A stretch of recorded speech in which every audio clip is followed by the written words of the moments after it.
Vous êtes-vous déjà arrêté pour remarquer que chaque fois qu'une personne quitte votre vie, vous avez l'impression d'avoir perdu quelque chose, comme si l'univers vous enlevait une partie de vous-même? Alan Watts a passé des années à étudier ce phénomène, jusqu'à découvrir une vérité qui changerait complètement notre façon de voir les séparations. Il a réalisé que ce n'est pas vous qui perdez, mais que c'est l'univers qui se nettoie. Et il existe une différence abysmale entre ces deux perspectives. Réfléchissez un instant, l'eau d'un fleuve ne peut couler que parce qu'elle n'essaie pas de retenir les cailloux sur son chemin. Si l'eau s'arrêtait devant chaque caillou, en insistant pour le traîner avec elle, le fleuve cesserait d'exister. Il ne serait plus qu'une mare stagnante. Et c'est précisément ce qui se passe, selon Alan Watts, avec la plupart des gens en matière de relations. Ils trouvent des cailloux magnifiques parfois, des cailloux qui brillent sous la lumière du soleil. Et ils décident que ce caillou-là est le caillou définitif, celui qui va compléter le fleuve. Alors, ils s'arrêtent, ils s'accrochent, ils le serrent de toute leur force. Et le fleuve qui était vie, mouvement, possibilité infinie, se transforme en eau stagnante, croupissante, pourrissant lentement, tandis que la personne insiste que ce caillou est l'amour de sa vie. Mais voici le paradoxe qu'Alan Watts a découvert. Et écoutez attentivement, car cela va tout changer. Le caillou n'a jamais été le problème. Le problème était la main qui le serrait, parce qu'au moment où vous serrez, vous cessez d'être le fleuve. Et quand vous cessez d'être le fleuve, vous cessez de couler. Et quand vous cessez de couler, le véritable amour, qui ne peut arriver qu'à travers le mouvement, est bloqué, et Dieu, ou l'univers, ou la conscience cosmique, comme Alan Watts préférait l'appeler, commence alors un travail très spécifique. Il commence à enlever, une par une, chaque personne qui ne convient pas, chaque connexion illusoire, chaque caillou que vous avez insisté à porter. Non pas parce qu'il veut vous faire souffrir, mais parce qu'il veut que vous redeveniez le fleuve. Maintenant, vous pensez peut-être que ce n'est que de la belle philosophie, des mots poétiques sans application pratique. Mais Alan Watts est allé plus loin. Il a étudié les traditions orientales, le Tao, le Zen, et il a découvert un schéma qui se répétait dans chacune d'elles, le schéma du vide nécessaire. Avant de remplir une tasse, vous devez la vider. Avant de recevoir quelque chose de nouveau, vous devez lâcher ce qui prend de la place. Avant que l'amour véritable n'apparaisse, toutes les illusions d'amour doivent être supprimées, et ce processus douloureux et nécessaire de suppression est ce que la plupart des gens appellent une perte. Mais ce n'est pas une perte, c'est une préparation. Alan Watts racontait une histoire qui illustre cela parfaitement. Un homme est allé voir un maître zen et lui a dit qu'il voulait apprendre l'illumination. Le maître lui a offert du thé. Il a commencé à en verser dans la tasse du visiteur. La tasse s'est remplie. Le maître a continué à verser. Le thé a commencé à déborder, se répandant sur la table, sur le sol. L'homme a crié d'arrêter, que la tasse était déjà pleine, qu'il n'y avait plus de place. Le maître a souri et a dit que tout comme cette tasse, l'homme était trop rempli de ses propres opinions. Et conclusion, il n'y avait plus de place pour que quoi que ce soit de nouveau entre. Et il en va de même avec l'amour. Quand vous êtes rempli de connexions erronées, quand votre cœur est occupé par des personnes qui ne devraient pas y être, quand votre énergie est drainée par des relations qui sont des cailloux et non de l'eau, il n'y a pas de place pour que le véritable amour entre. La tasse est pleine, débordante d'illusions. Et alors l'univers, dans son infinie sagesse et son apparente cruauté, commence le processus de vidage. Une personne s'en va, une autre s'éloigne, une relation se termine, une amitié s'effondre. Et vous, au milieu de tout ça, vous avez l'impression de perdre, d'être abandonné, qu'il y a quelque chose qui ne va pas chez vous. Mais Alan Watts dirait que vous regardez sous le mauvais angle. Vous voyez la suppression comme une soustraction, alors qu'en réalité, c'est une addition. Chaque personne qui ne convient pas, qui part, ajoute de l'espace, ajoute de la possibilité, ajoute une ouverture, pour que le véritable amour trouve enfin son chemin vers vous. C'est ce qu'Alan Watts appelait la sagesse de l'incertitude. La plupart des gens recherchent la sécurité dans les relations. Ils veulent des certitudes, des garanties. Ils veulent savoir que cette personne restera pour toujours, que rien ne changera, que l'amour qu'ils ressentent aujourd'hui sera le même amour demain. Mais cette recherche de sécurité, selon Watts, est précisément ce qui empêche le véritable amour de s'épanouir. Parce que l'amour véritable n'est pas sûr, il n'est pas garanti, ce n'est pas un caillou que vous pouvez tenir et garder. L'amour véritable est comme l'eau, fluide, mutable, vivant. Et ici entre en jeu le rôle de Dieu dans cette équation. Pas le Dieu barbu assis sur un nuage jugeant vos choix, mais Dieu tel qu'Alan Watts l'entendait. L'intelligence infinie qui imprègne toute chose. Le Tao qui ne peut être nommé, la conscience qui observe à travers vos yeux en ce moment même, ce Dieu, cette force, cette intelligence, c'est quelque chose que vous ne savez pas encore. Elle voit le tableau complet, alors que vous ne voyez que le fragment. Vous voyez la personne partir et vous pleurez. Dieu voit la personne adéquate arriver et sourit. Vous voyez la fin d'une relation et vous ressentez de la douleur. Dieu voit le début d'une transformation et ressent de la gratitude pour vous. Parce que chaque personne qui ne convient pas, qui est enlevée, est un voile qui tombe. Et quand vous enlevez suffisamment de voiles, que reste-t-il? La vérité, l'amour réel, celui qui a toujours été là, attendant patiemment, pendant que vous vous distrayez avec des illusions. Alan Watts avait l'habitude de dire que la plupart des gens n'aiment pas, ils ont besoin. Et il existe une différence gigantesque entre aimer et avoir besoin. Quand vous avez besoin de quelqu'un, vous êtes vide à l'intérieur et vous voulez que cette personne remplisse ce vide. Quand vous aimez quelqu'un, vous êtes complet à l'intérieur et vous voulez partager cette plénitude. Les personnes qui ne conviennent pas dans votre vie sont généralement là parce que vous aviez besoin d'elles, pas parce que vous les aimiez, vous aviez besoin de validation, d'attention de quelqu'un pour vous faire sentir que vous valiez quelque chose. Et ces personnes, consciemment ou non, alimentaient ce besoin, créaient une dépendance, un cycle vicieux où vous donniez pour recevoir et receviez pour continuer à donner. Ce n'est pas de l'amour, c'est une transaction, c'est un business. Ce sont deux personnes vides, essayant de se remplir mutuellement et échouant misérablement. Parce qu'aucune personne extérieure ne peut remplir un vide intérieur. Et quand Dieu enlève ces personnes, quand l'univers éloigne ces connexions transactionnelles, vous ressentez de la douleur. Bien sûr que vous en ressentez. La drogue a été supprimée. Le toxicomane est en manque, mais cette douleur, ce manque, est le chemin vers la guérison. C'est le fleuve qui recommence à couler, après des années de stagnation. Alan Watts parlait beaucoup du concept de Wu Wei. L'action sans effort, le chemin de l'eau. Et cela s'applique directement aux relations. Quand vous trouvez la bonne personne, il n'y a pas d'effort, il n'y a pas de lutte, il n'y a pas cette sensation constante que vous devez prouver quelque chose, conquérir quelque chose, mériter quelque chose avec la mauvaise personne. Tout est effort. Vous vous étirez, vous vous contorsionnez. Elle se transforme en quelqu'un qu'elle n'est pas. Elle essaie d'assembler des pièces qui ne correspondent pas. Elle force l'eau à remonter la montagne. Et est-ce que ça fonctionne? Ça fonctionne, oui. Pendant un temps. Mais le coût est immense. Vous vous perdez dans ce processus. Et c'est une autre raison pour laquelle l'univers retire les personnes qui ne sont pas les bonnes, non seulement pour faire de la place à l'amour véritable, mais pour vous rendre à vous-même.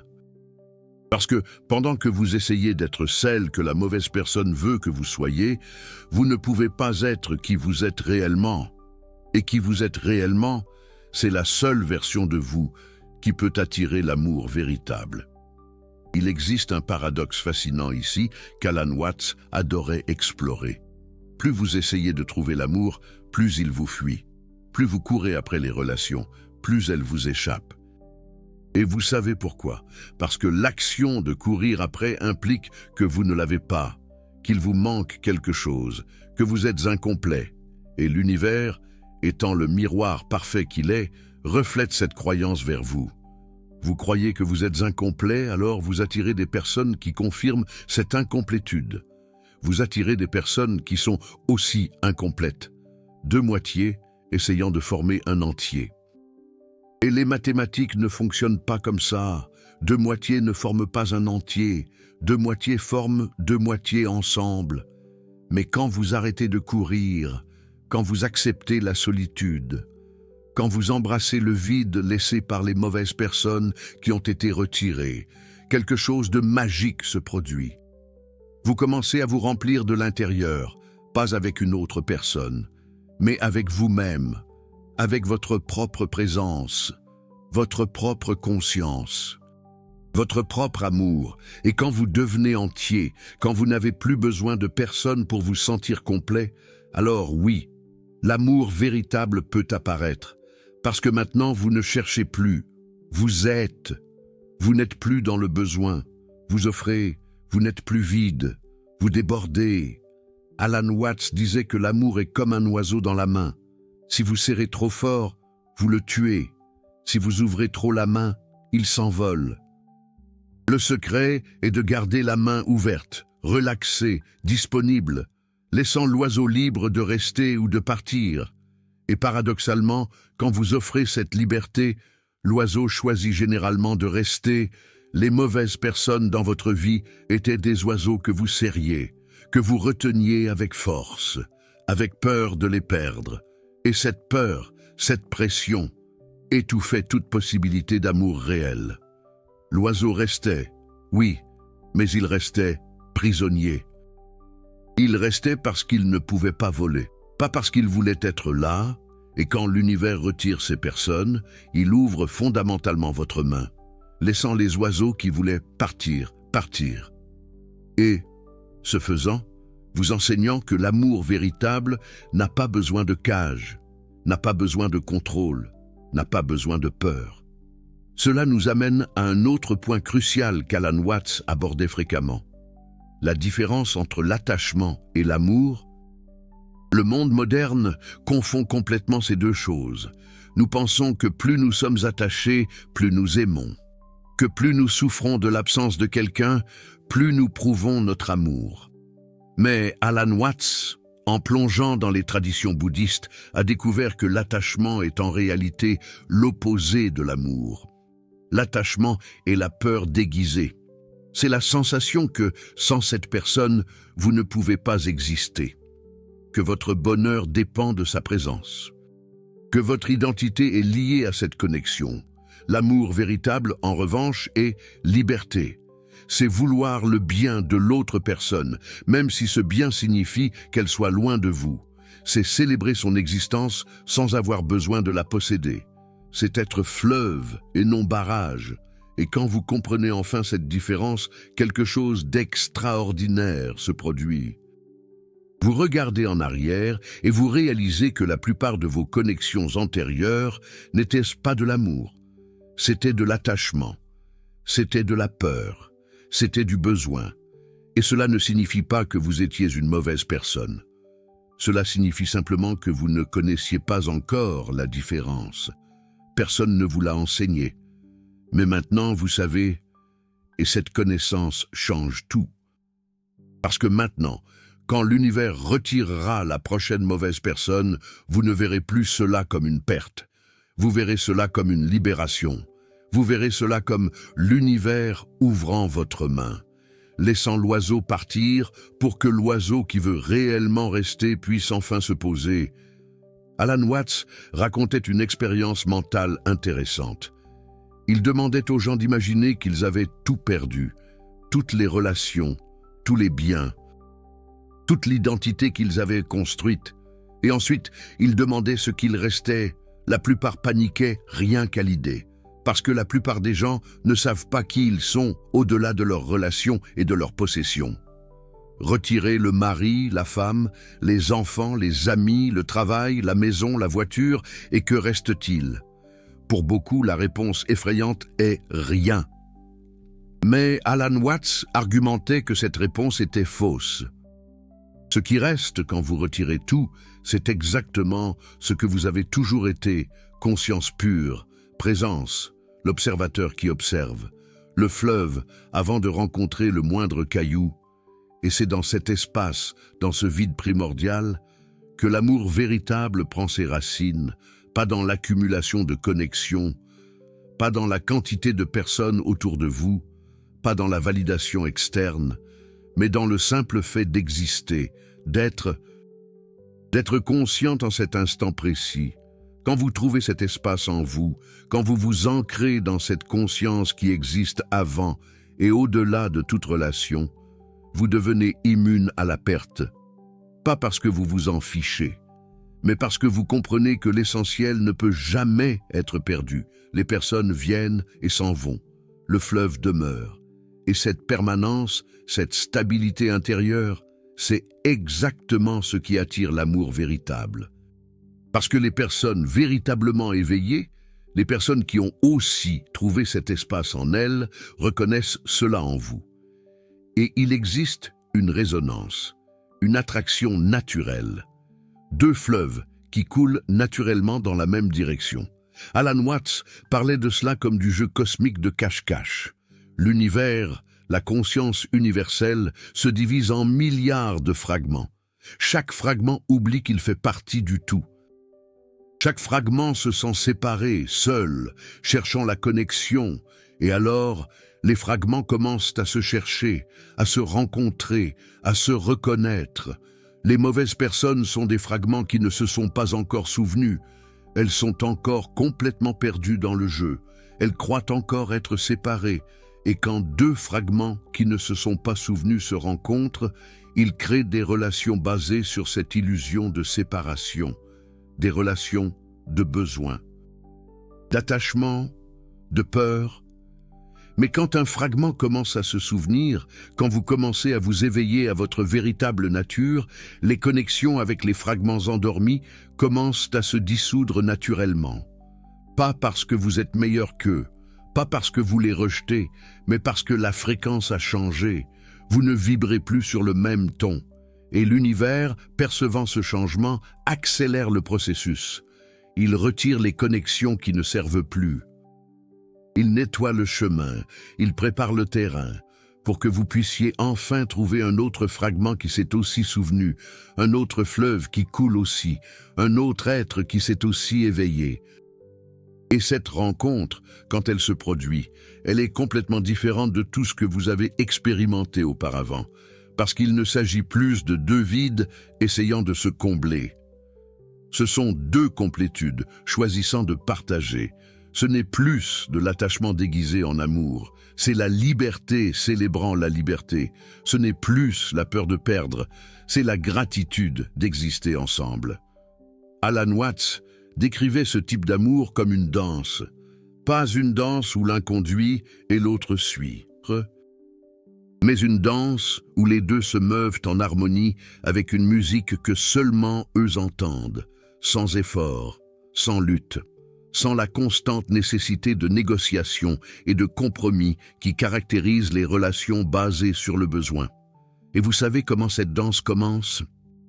Elle commence quand vous arrêtez de chercher un partenaire de danse. Elle commence quand vous commencez à danser seul. Elle commence quand vous devenez la musique et pas seulement le danseur. Cela paraît contradictoire, n'est-ce pas ? Pour trouver un partenaire, vous devez arrêter de chercher. Pour attirer l'amour, vous devez arrêter de le pourchasser. Pour avoir quelqu'un à vos côtés, vous devez être complet seul. Mais c'est la nature des paradoxes qu'Alan Watts aimait. Tente. La vérité réside souvent dans la contradiction. Et voici le point qui change tout. Chaque personne erronée que l'univers retire de votre vie vous rapproche de cet état. Cela vous force à danser seul. Cela vous enseigne, parfois de façon brutale, que votre complétude ne peut pas dépendre d'un autre être humain. Pensez à toutes les personnes qui ont déjà quitté votre vie. Les ex-petits amis, les ex-petites amies, les amis devenus étrangers, les membres de la famille qui se sont éloignés. Chacune de ces disparitions a laissé un espace, un vide. Et votre réaction naturelle a été d'essayer de remplir cet espace immédiatement. Trouver une autre personne, une autre connexion, une autre distraction. Mais, et si, au lieu de remplir, vous restiez simplement avec le vide? Et si, au lieu de fuir la solitude, vous vous asseyiez avec elle? Et si, au lieu de craindre l'espace laissé, vous l'exploriez? Alan Watts dirait que c'est exactement dans cet espace, dans ce vide apparemment inconfortable, que la magie opère, parce que le vide n'est pas vide, c'est du potentiel pur, c'est l'utérus d'où tout naît, c'est le silence entre les notes qui rend la musique possible.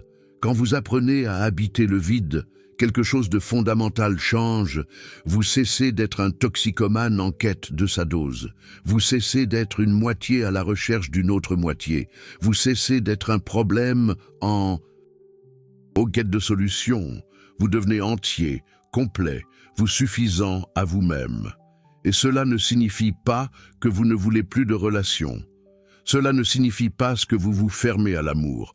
Au contraire, cela signifie que maintenant, vous pouvez aimer vraiment, vous pouvez entrer en relation vraiment, parce que vous n'êtes plus désespéré, vous n'êtes plus nécessiteux, vous n'essayez plus d'utiliser une autre personne comme béquille pour votre propre incomplétude. Alan Watts avait une façon intéressante de décrire cela.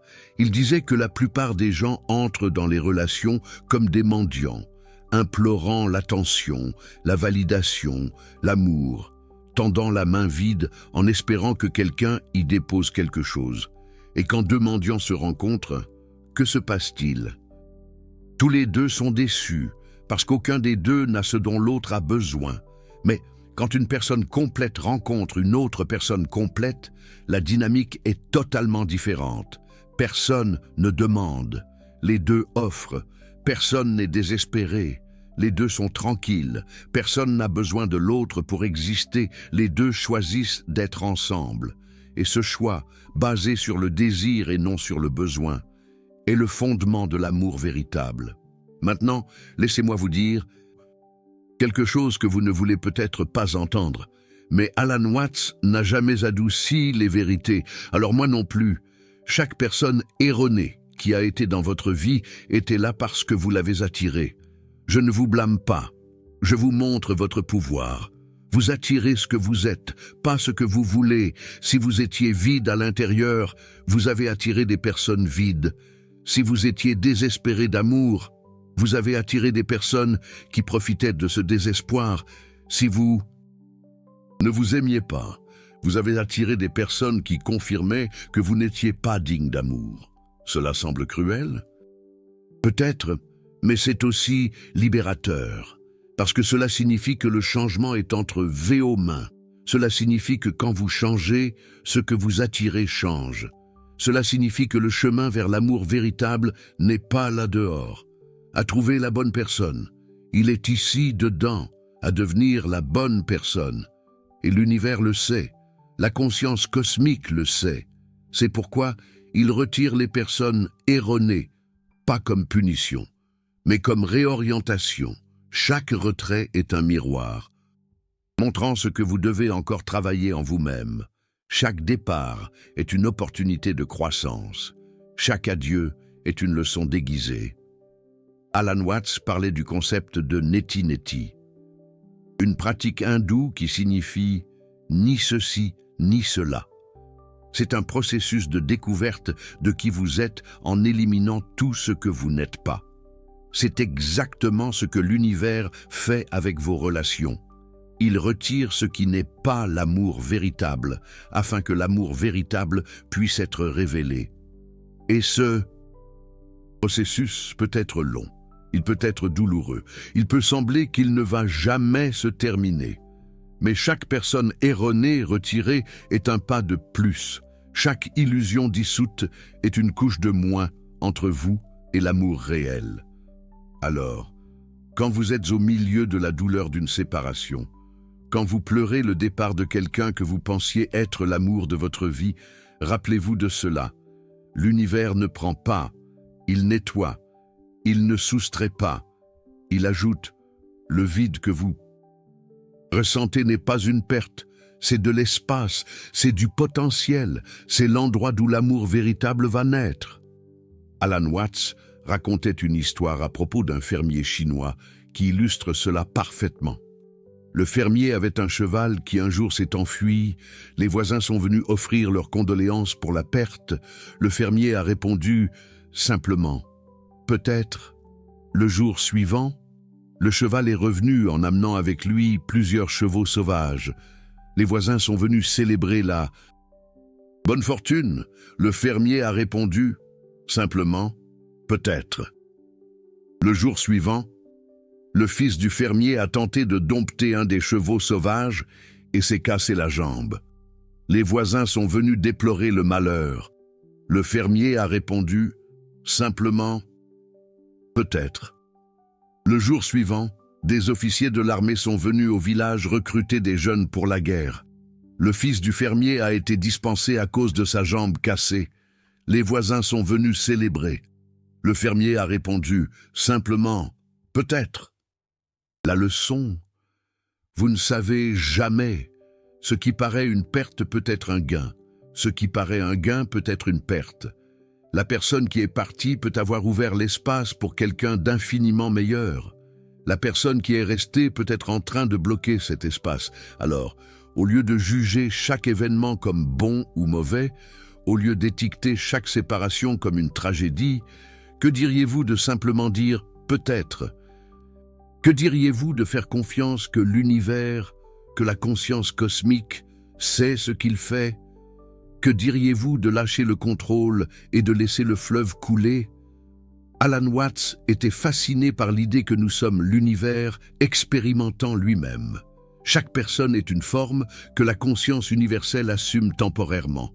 Chaque relation est la conscience cosmique qui se découvre elle-même sous différents déguisements. De ce point de vue, il n'existe pas réellement de séparation. La personne qui a quitté votre vie n'est pas partie. Elle continue d'exister comme partie du même tout que vous. Vous restez connecté à un niveau plus profond que le physique, l'émotionnel, le mental et l'amour véritable quand il arrive enfin et la reconnaissance de cette connexion plus profonde. Ces deux vagues du même océan, réalisant qu'elles ont toujours été deux notes de la même symphonie. Découvrant qu'elles ont toujours joué ensemble, deux fragments du même tout, se souvenant qu'ils n'ont jamais été séparés. Mais pour parvenir à cette reconnaissance, vous devez d'abord vous libérer des fausses connexions, des illusions d'amour qui vous maintenaient prisonnier, des mauvaises personnes qui bloquaient votre vision du tout. Et ici, nous revenons au point central. L'univers retire ces personnes, non pour vous punir, mais pour vous libérer. Non pour vous laisser seul, mais pour vous préparer à la vraie compagnie. Non pour vous blesser, mais pour vous guérir des blessures que vous ne saviez même pas, que vous aviez. Laissez-moi vous poser une question qu'Alan Watts adorait poser. Qui seriez-vous si vous n'aviez jamais rencontré aucune des personnes qui sont passées dans votre vie? Qui seriez-vous sans les expériences, les douleurs, les joies, les leçons que chacune a apportées? La réponse est que vous ne seriez pas vous. Chaque personne, bonne ou mauvaise, a contribué à ce que vous êtes aujourd'hui. Les bonnes personnes vous ont montré ce qui est possible. Les mauvaises personnes vous ont montré ce qui ne fonctionne pas. Les deux ont été également importantes. Alors, même en célébrant le retrait des mauvaises personnes, même en reconnaissant que l'univers est en train de nettoyer le chemin pour l'amour véritable. Remercions également ces personnes. Sans elles, vous n'auriez pas appris ce que vous avez appris. Vous n'auriez pas grandi. Comme vous avez grandi, vous ne seriez pas prêt pour ce qui arrive. Alan Watts disait que la vie est comme un théâtre. Chaque personne est un acteur interprétant un rôle. Les méchants sont aussi importants que les héros. Sans méchants, il n'y aurait pas d'histoire. Sans obstacle, il n'y aurait pas de voyage. Sans mauvaise personne, il n'y aurait pas de clarté sur ce qui est juste. Alors la prochaine fois que quelqu'un quitte votre vie, la prochaine fois qu'une relation se termine, la prochaine fois que vous vous sentez abandonné, essayez ceci. Au lieu de résister, remerciez. Au lieu de lutter, lâchez prise. Au lieu de demander « Pourquoi cela m'arrive ?», demandez ce que cela m'enseigne. Parce que l'univers ne fait rien sans but. L'univers ne gaspille pas de mouvement. Chaque retrait a une raison. Chaque sortie ouvre une porte. Chaque fin est aussi un commencement. Et quand la dernière mauvaise personne sera retirée, quand toutes les illusions auront été dissoutes, quand la tasse sera enfin vide et prête à recevoir, l'amour véritable apparaîtra, non parce que vous l'avez trouvé, mais parce que vous êtes finalement devenu digne de lui, non parce que vous l'avez cherché, mais parce que vous êtes devenu le type de personne qui l'attire naturellement, non parce que vous l'avez mérité, mais parce que vous êtes devenu amour. Alan Watts terminerait cette réflexion par un simple rappel. Vous êtes déjà ce que vous cherchez. L'amour que vous voulez trouver, là-bas, existe déjà, ici, à l'intérieur. La bonne personne que vous attendez est un reflet de ce que vous êtes en train de devenir. Alors, arrêtez de chercher. Commencez à être, arrêtez d'attendre. Commencez à vivre, arrêtez de souffrir pour les mauvaises personnes qui sont parties. Commencez à vous préparer pour la bonne personne qui arrive, parce que l'univers a déjà retiré ou est en train de retirer tout ce qui devait être retiré. La seule chose qui manque, c'est que vous réalisiez que l'espace qui a été créé n'est pas vide. Il est plein de possibilités. Il vibre de potentiel. Il est prêt à recevoir. L'amour le plus profond, le plus véritable, le plus transformateur que vous ayez jamais expérimenté. Et cet amour, quand il arrivera, vaudra chaque larme, chaque adieu, chaque nuit seule, chaque mauvaise personne qui est partie. Parce que finalement, après tout le voyage, tout le vidage, toute la préparation, vous allez comprendre ce qu'Alan Watts a toujours su, que l'amour véritable n'est pas quelque chose que vous trouvez, c'est quelque chose que vous devenez, et quand deux êtres qui sont devenus amour se rencontrent, l'univers entier célèbre, parce que c'était à cela que tout a toujours pointé, c'était cela qui était préparé tout le temps. Et vous comprenez enfin pourquoi l'univers a retiré toutes ces personnes. Il ne vous enlevait rien, il vous rendait à vous-même, et en vous rendant à vous-même, il a ouvert le chemin pour le seul amour qui compte vraiment, l'amour qui naît de la complétude, l'amour qui fleurit dans la liberté, l'amour qui danse sans effort, l'amour véritable. Si cette vidéo a fait bouger quelque chose en vous, si un paradoxe a dissous une croyance que vous ne saviez même pas que vous portiez, envisagez de laisser un super thanks. Il ne s'agit pas d'argent, il s'agit de la reconnaissance que cette sagesse rare qu'Alan Watts a passé sa vie entière à développer résonne avec qui vous êtes réellement. Chaque soutien permet que ce type de contenu profond continue d'exister au milieu du bruit superficiel d'Internet, et vous, en choisissant de soutenir, n'êtes pas seulement spectateur, vous êtes gardien de cette sagesse. Et maintenant, une question pour vous qui êtes arrivés jusqu'ici. Quelle mauvaise personne comprenez-vous maintenant qu'elle devait quitter votre vie pour que l'amour véritable puisse arriver?